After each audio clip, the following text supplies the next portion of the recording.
പുതിയൊരു വീഡിയോ എപ്പിസോഡിലേക്ക് എല്ലാ മാന്യ പ്രേക്ഷകർക്കും സ്വാഗതം. ഇനി ഞാൻ നിങ്ങളുമായി പങ്കുവെക്കുന്ന ഡെയിലി അപ്ഡേറ്റ്സിലെ ആദ്യത്തെ അപ്ഡേറ്റ് AEWൻ്റെ മുൻ വുമൺസ് ചാമ്പ്യൻ ആയിരുന്ന മറായ മേ എന്ന് പറയുന്ന താരം WWE വരാൻ പോകുന്നു എന്നുള്ളതിനെ സംബന്ധിച്ചുള്ള റൂമറുകൾ നമുക്കിപ്പോൾ ലഭിക്കുന്നുണ്ട്.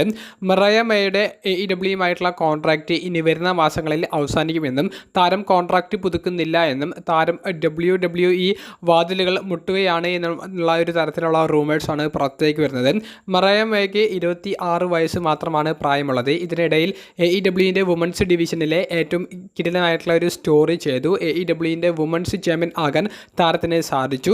അപ്പോൾ AEW വുമൺസ് സ്റ്റോറി ലൈനുകളിൽ ഏറ്റവും കൂടുതൽ ശ്രദ്ധ നേടിയ സ്റ്റോറി ചെയ്ത് മറായ മേ ഒട്ടനവധി ആരാധകരെ ഇതിനോടകം തന്നെ AEWയിലും WWEയിലും ഉണ്ടാക്കിയെടുത്തിട്ടുണ്ട്. അതുകൊണ്ട് തന്നെ താരത്തിന് WWE ഒരു കോൺട്രാക്റ്റ് കൊടുക്കുക എന്ന് പറയുന്നത് അത് പെട്ടെന്ന് കിട്ടാൻ സാധ്യതയുള്ള ഒരു കാര്യമാണ്. അതുകൊണ്ട് തന്നെ നല്ലൊരു കോൺട്രാക്റ്റ് ആണെങ്കിൽ താരം WWEയിലൂടെ NXT ബ്രാൻഡിലൂടെ WWEയിലെ ഡെബ്യൂ ചെയ്യുന്നതായിരിക്കും നമുക്ക് കാണാൻ സാധിക്കുക. മറായ മേ AEWയിൽ നിന്ന് WWEയിലേക്ക് കൂടുമാറുകയാണെങ്കിൽ ടോണി ഖാനെ സംബന്ധിച്ച് അത് വലിയൊരു അടിയായിരിക്കും. കൂടുതൽ അപ്ഡേറ്റ്സ് ഇനി വരുന്ന ദിവസങ്ങളിൽ അറിയാൻ സാധിച്ചു. ഇനി പങ്കുവെക്കുന്ന അപ്ഡേറ്റും മറായ മേ എന്ന് പറയുന്ന താരത്തിൻ്റെ അപ്ഡേറ്റിനോട് കൂട്ടിച്ചേർത്ത് വായിക്കേണ്ടതാണ്.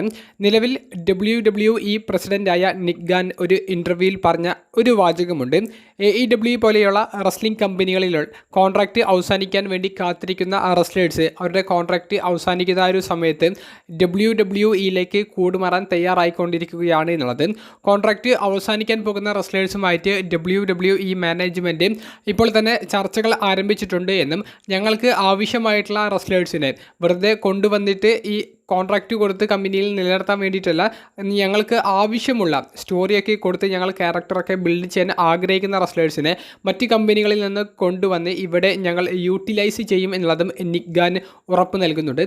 അപ്പോൾ AEW ഇപ്പോൾ പ്രശ്നങ്ങൾ നേരിടുന്ന അല്ലെങ്കിൽ AEWയിൽ ഇപ്പോൾ അങ്ങനെ പ്രത്യേകിച്ച് ഒരു സ്റ്റോറി ഒന്നും കിട്ടാതെ നിൽക്കുന്ന താരങ്ങൾ അവരിൽ കഴിവുള്ള റെസ്ലേഴ്സിനെ WWE കോൺട്രാക്റ്റ് കൊടുത്ത് കമ്പനിയിലേക്ക് കൊണ്ടുവരും എന്നാണ് പ്രസിഡന്റ് പറഞ്ഞിരിക്കുന്നത്. അത് AEWനെ സംബന്ധിച്ചും ന്യൂ ജപ്പാൻ പ്രോ റെസ്ലിംഗിനെ സംബന്ധിച്ചും വലിയ ഒരു ഞെട്ടലുണ്ടാക്കുന്ന വാർത്ത തന്നെയാണ്. മൂന്നാമത്തെ അപ്ഡേറ്റ് ന്യൂ ജപ്പാൻ പ്രോ റെസ്ലിംഗിൻ്റെ IWGP ടാഗ് ടീം ചാമ്പ്യന്മാരിൽ ഒരാളായിരുന്ന Jeff Cobb New Japan Pro റെസ്ലിംഗുമായിട്ടുള്ള കോൺട്രാക്റ്റ് അവസാനിപ്പിച്ചുകൊണ്ട് കമ്പനി വിടാൻ പോകുന്നു എന്നുള്ളത് ന്യൂ ജപ്പാൻ പ്രോ റെസ്ലിംഗ് തന്നെ ഇപ്പോൾ ഔദ്യോഗികമായി സ്ഥിരീകരിക്കുകയുണ്ടായി.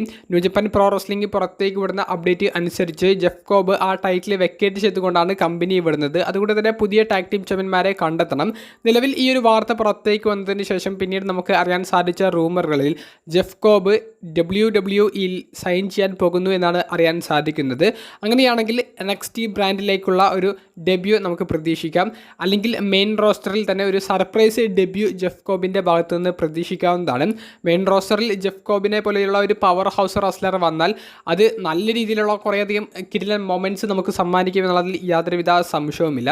IWGP ടാഗ് ടീം ചാമ്പ്യനൊക്കെ ആയിട്ട് കരിയറിൻ്റെ ഒരു പീക്ക് ടൈമിൽ ന്യൂ ജപ്പാൻ പ്രോ റെസ്ലിംഗിൽ നിൽക്കുന്ന ഒരു സമയത്താണ് കോൺട്രാക്റ്റ് പുതുക്കാതെ മറ്റ് റെസ്ലിംഗ് കമ്പനികളിലേക്കുള്ള വഴികൾ ജെഫ് കോബ് തേടിയത്. അപ്പോൾ അദ്ദേഹത്തിൻ്റെ മുന്നിൽ വലിയ ഒരു ഓഫർ വന്ന് നിൽക്കുന്നുണ്ട് എന്നുള്ളത് അർത്ഥം.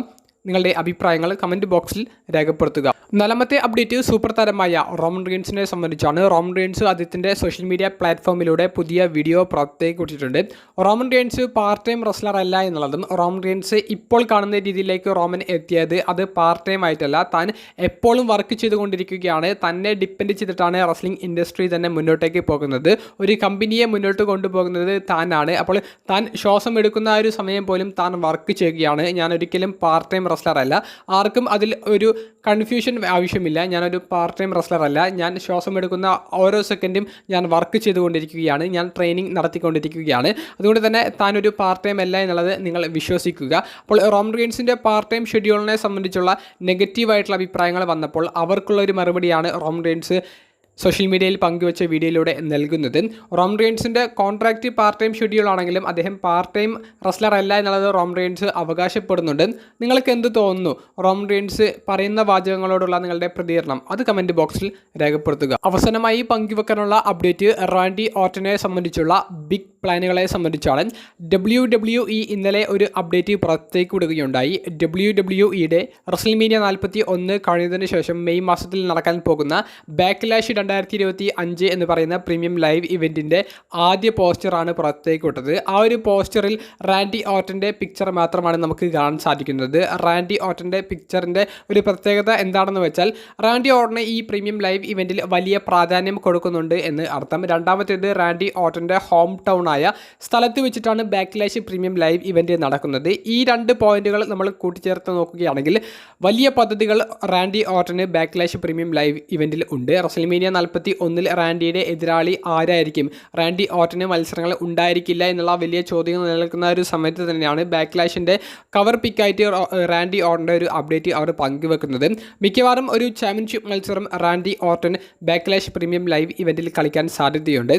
ഒന്നെങ്കിൽ കോഡി റോഡ്സിൻ്റെ ചാമ്പ്യൻഷിപ്പ് അല്ലെങ്കിൽ ജോൺസണയുടെ കൈവശമുള്ള ആ ഒരു ചാമ്പ്യൻഷിപ്പ്. എന്തായാലും അൺഡിസ്പ്യൂട്ടഡ് WWE ചാമ്പ്യൻഷിപ്പിനായിരിക്കും റാൻഡി ഓർട്ടൻ ചലഞ്ച് ചെയ്യാൻ പോകുന്നത്. കാരണം സ്മാക്ക് ഡൗണിലാണ് അൺഡിസ്പ്യൂട്ടഡ് ടൈറ്റിൽ ഉള്ളത്. അതുകൊണ്ട് തന്നെ കിടിലൻ സ്റ്റോറിയും കിടിലൻ മത്സരവും നമുക്ക് ബാക്ക്ലാഷിൽ റാൻഡി ഓർട്ടൻ്റെ ഭാഗത്ത് നിന്ന് പ്രതീക്ഷിക്കാവുന്നതാണ്. റാൻഡി ബാക്ക്ലാഷിൽ മത്സരിക്കുമെന്നുള്ളതും ഉറപ്പായിട്ടുണ്ട്. വീഡിയോ സംബന്ധിച്ചുള്ള നിങ്ങളുടെ പ്രതികരണങ്ങൾ കമൻറ്റ് ബോക്സിൽ രേഖപ്പെടുത്തുക. അപ്പോൾ അടുത്തൊരു വീഡിയോയുമായി കാണുന്നത് വരെ ബൈ.